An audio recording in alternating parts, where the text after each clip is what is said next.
Olá, vou apresentar meu trabalho de iniciação científica intitulado Composição e Teor de Sódio em Pratos Executivos Vendidos por Delivery de Alimentos. Eu me chamo Estelaís Gonçalves Camargo e fui orientada pela professora doutora Natália Caldeira de Carvalho e co-orientada pela professora doutora Juliana Costa Liborito.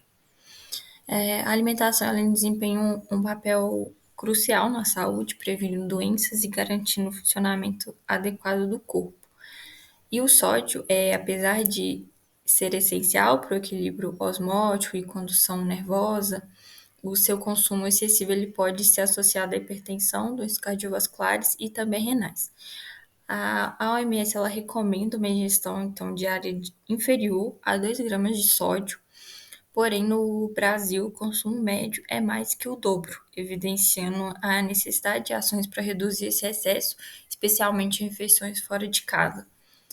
Fatores como a praticidade de fast food e também self-service, aliados ao crescimento dos serviços de delivery, que registraram um aumento expressivo durante a pandemia de Covid-19, têm transformado os hábitos alimentares no país, contribuindo para o consumo elevado do sódio. Dados das pesquisas de orçamentos familiares mostram que mais de um terço das refeições são realizadas fora de casa, evidenciando o impacto das mudanças na rotina alimentar brasileira. Então, o objetivo geral desse trabalho foi avaliar o teor de sódio e a composição de pratos executivos vendidos por serviços de delivery de alimentos, e como objetivos específicos, a gente identificou a composição dos pratos executivos, determinou a quantidade de sódio contida nos pratos, avaliou a adequação do teor de sódio contido no prato em relação à quantidade recomendada pela OMS. Então, esse estudo é um estudo de abordagem quantitativa, realizado com refeições vendidas como prato executivo por restaurantes comerciais localizados em Ouro Preto, né, em Minas Gerais, por meio do serviço de delivery. Então, primeiro foi feita uma seleção do serviço de alimentação e a aquisição dos pratos, depois foi feita a pesagem e o registro das preparações, depois a gente avaliou essas preparações, fizemos o preparo das amostras e, por fim, a determinação do teor de sódio.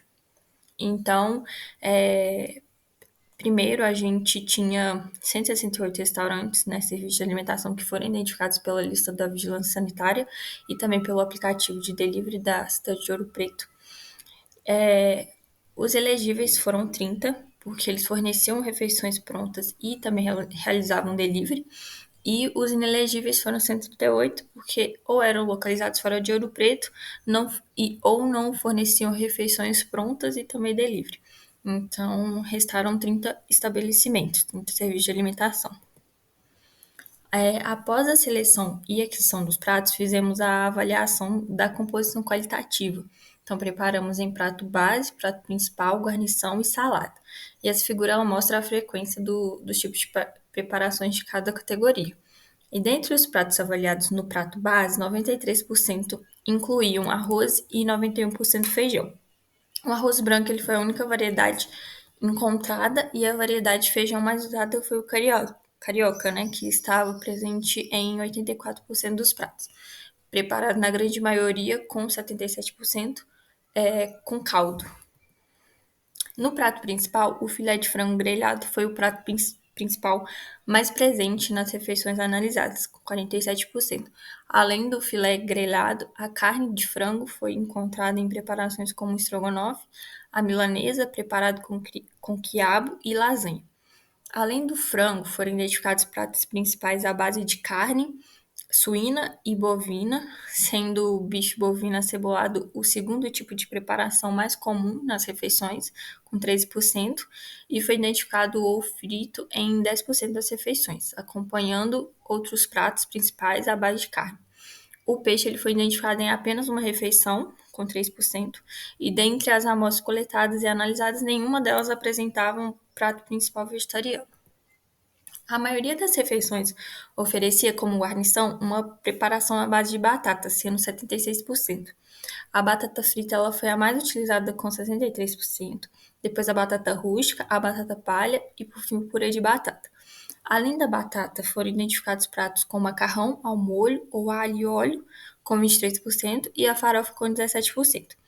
O único prato que tinha hortaliças como guarnição foi vendido pelo estabelecimento R25, sendo a preparação legumes salteados na manteiga.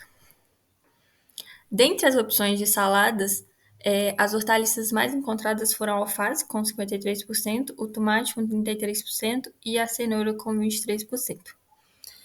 Para a determinação do teor de sódio, a gente criou essa tabela para ilustrar os resultados. Os níveis do teor de sódio encontrados foram de 87 a 308 miligramas por 100 gramas da refeição.